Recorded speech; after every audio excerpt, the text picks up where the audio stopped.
Ok, salut à tous. Alors aujourd'hui, dans cette nouvelle vidéo, on se retrouve pour le remontage de la 4L. Donc maintenant que la carrosserie ici derrière est terminée, donc maintenant je peux commencer le remontage.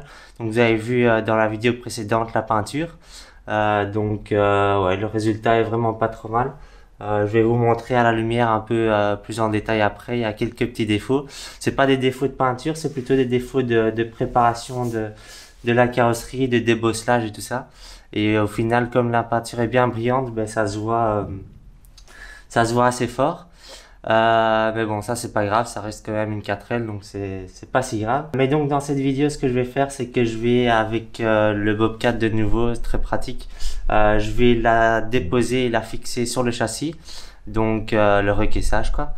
Je vous montre ça et alors ce que je vais faire, c'est que je vais utiliser un mastic comme ça.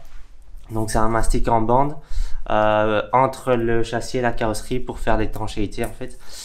Et alors pour le fixer au châssis, j'ai ici des rondelles et des vis en M7. C'est de la boulonnerie assez spécifique. Le M7 n'est pas très courant, je sais pas pourquoi ils ont utilisé ça là-dessus. Mais donc voilà, là j'en ai des neuves. Je vous montre ça. Je vais déblayer aussi le châssis qui est là au fond de l'atelier dans un coin parce que j'ai mis pas mal de pièces par-dessus. Donc je vais déblayer ça. Je le sors, je pose la carrosserie dessus. Et donc ouais, c'est le début du remontage. Donc c'est maintenant la partie un peu la plus chouette qui va venir. C'est le remontage. C'est là où la 4L va commencer à ressembler plus ou moins à une voiture parce que jusqu'à maintenant c'était une voiture en plein de pièces. Donc ça va être bien de remonter petit à petit la 4L de plus en plus. Allez, je vous montre ça. Et donc voilà, ici on voit le châssis, donc ça fait déjà quelques mois qu'il est comme ça, avec plein de pièces dessus. Et donc maintenant je vais le libérer et alors le ressortir. Et ça va se faire très rapidement grâce à la magie du montage. C'est incroyable, hein? Donc maintenant je le sors et je pose la carrosserie dessus.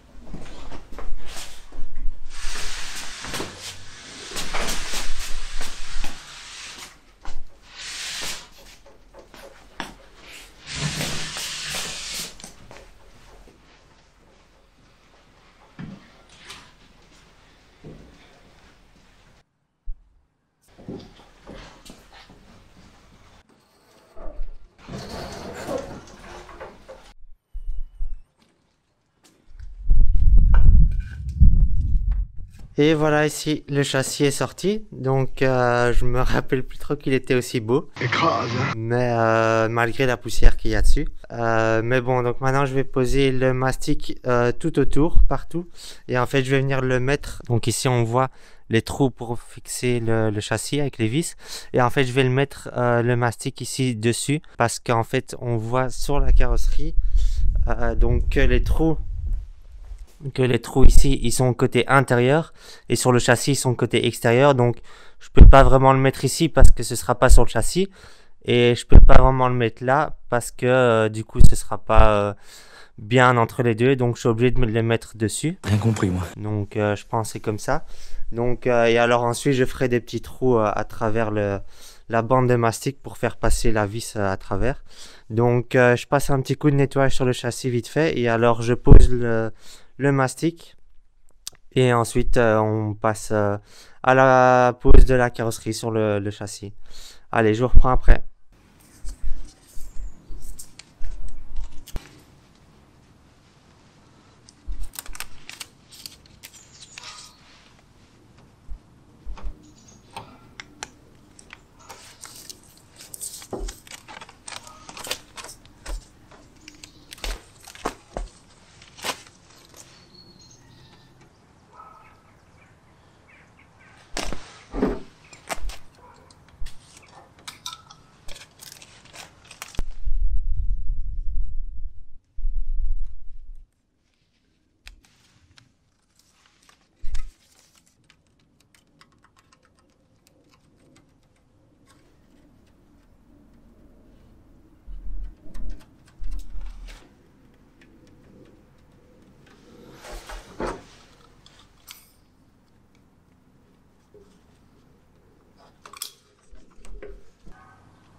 Et voilà, donc la carrosserie, comme tu peux le voir, est posée sur le châssis. Donc ça, c'était encore facile à faire avec le Bobcat là-bas. Donc maintenant, j'ai vu que les trous étaient plus ou moins bien alignés. De ce côté-ci, c'est bien aligné. De ce côté-là, un petit peu moins. Donc je vais peut-être devoir ajuster un peu. La soulever très légèrement et la déplacer un peu bien en face des trous. Mais donc sinon, à l'avant ici, on est bien. Il y a ici les tuyaux de frein qui passent bien dans le trou, dans la joue d'aile. Sinon, ouais, ici, à l'avant, c'est pas mal aussi. Et à l'arrière aussi. Donc ça, c'est bien. Maintenant, je vais mettre les vis tout bien serrées. D'ailleurs, on voit que la hauteur de caisse est un peu élevée du coup. Donc il y aura d'office un réglage de la hauteur sous caisse à faire. Parce que là ça se voit quand même assez fort. Ça ce sera pour plus tard, hein, mais donc maintenant je continue à fixer la carrosserie. Alors je vous reprends après.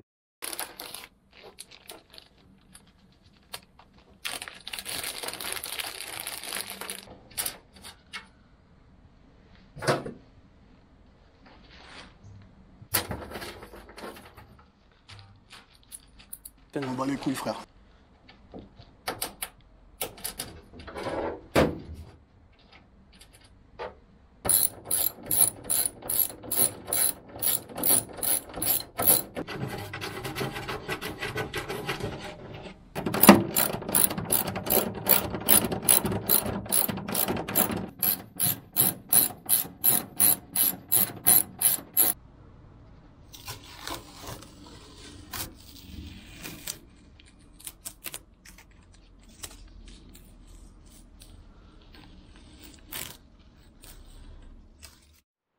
Et voilà, j'ai terminé donc de remettre ici toutes les vis. Donc j'ai dû parfois par endroit les remonter la carrosserie un peu pour pouvoir ajuster et la mettre bien en face des trous. Et ensuite de pouvoir mettre la vis. Donc j'ai fait vraiment partout, hein, donc tout autour, ça c'est bon, c'est bien serré.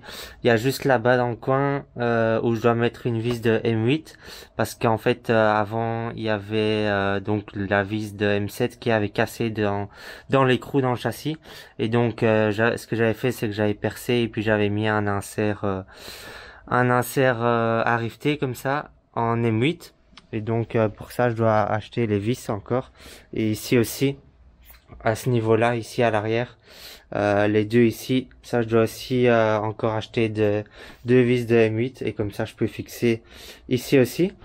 Et alors ensuite aussi ce que je vais faire, c'est ici à l'avant fixer donc au niveau des joues d'aile, ici, là il y a deux vis là, deux vis là.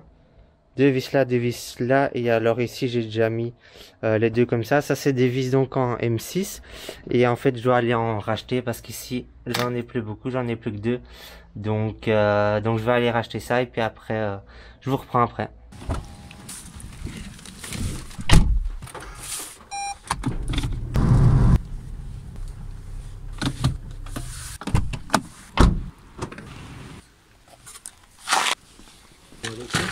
Un ticket s'il vous plaît.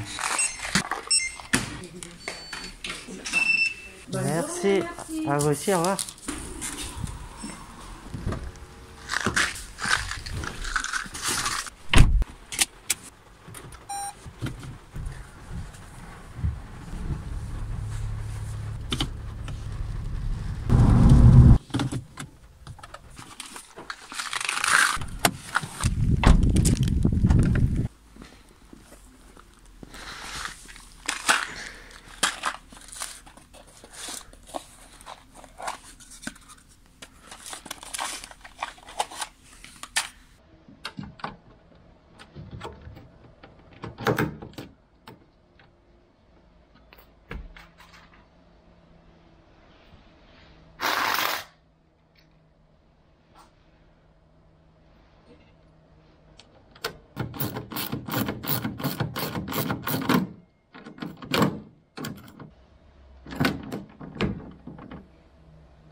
Ça va être tout noir.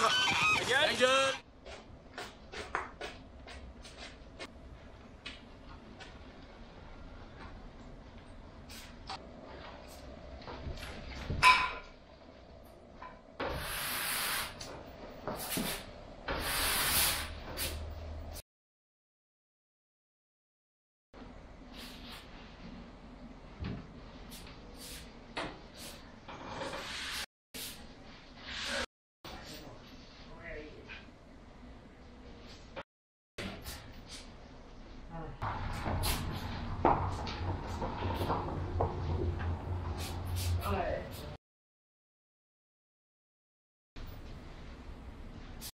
Alors voilà, ben, c'est la fin de cette vidéo, hein. Donc là j'ai rentré la 4L, donc maintenant je peux bien dire la 4L et plus soit le châssis ou soit la carrosserie.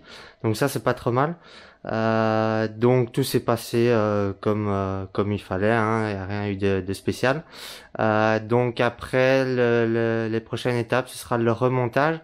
Je pense pas que je vais commencer par les portières et tout ça et le haillon arrière parce que ça va me gêner plus qu'autre chose en fait pour le remontage des éléments à l'intérieur. Donc ça je vais faire plus tard. D'ailleurs en parlant des portières, donc donc je les ai peints aussi hein, dans la cabine. Et en fait je me suis un peu loupé parce que j'ai donc peint ici on voit le capot, portière et tout ça, le girafon aussi qui est là, tous les éléments à côté de la carrosserie quoi. Donc ça j'ai peint aussi dans la cabine et tout s'est bien passé, mais en fait j'ai d'abord commencé par un côté et donc j'ai posé sur une échelle, on voit ici sur la photo, j'ai posé les éléments sur une échelle avec une couverture pour pas que ce soit directement en contact avec l'échelle en fait. Et alors à un moment donné j'ai fait l'autre côté, donc j'ai tout retourné et j'ai fait l'autre côté, mais le souci c'est qu'en fait le côté sur lequel je l'ai retourné, ben, il était pas tout à fait sec. Et donc, il y a des petits, on voit qu'il y a à un moment donné des petits poils de la couverture qui sont restés collés. Donc, ici, par exemple, je sais pas si on verra très bien l'endroit. Je vais essayer d'éclairer. Donc, là, on voit par exemple que il y a des petits poils qui sont restés collés, de la couverture sur l'échelle, quoi. La portière, c'est pareil. Ici, on voit bien. Donc ça c'est un peu chiant quand même. Donc ça veut dire que je vais devoir reprendre les portières parce que sinon le résultat est bien. On voit qu'il n'y a pas de peau d'orange ou quoi. Donc ça c'est vraiment nickel. Mais je vais devoir reprendre ça. Je sais pas si je vais juste passer un coup de polish À l'occasion, je vous mettrai un petit coup de polish. ou bien si je vais carrément reponcer au grain genre 500 ou 600 et puis je vais repasser un coup de peinture. Ça je vais voir, mais de toute façon, ça c'est pas vraiment très important, c'est des petits détails. Limite, si je fais le polish, je peux le faire carrément plus tard quand je ferai un petit polish sur la carrosserie entière. Et voilà, donc c'est tout pour cette vidéo. Merci d'avoir regardé, hein, ça fait toujours plaisir. Et alors, on se voit dans la prochaine vidéo, de nouveau dans quelques semaines. Hein, je prends mon temps pour leur montage, donc je sais pas encore ce que ce que ce sera. Donc, on se voit pour la prochaine vidéo alors.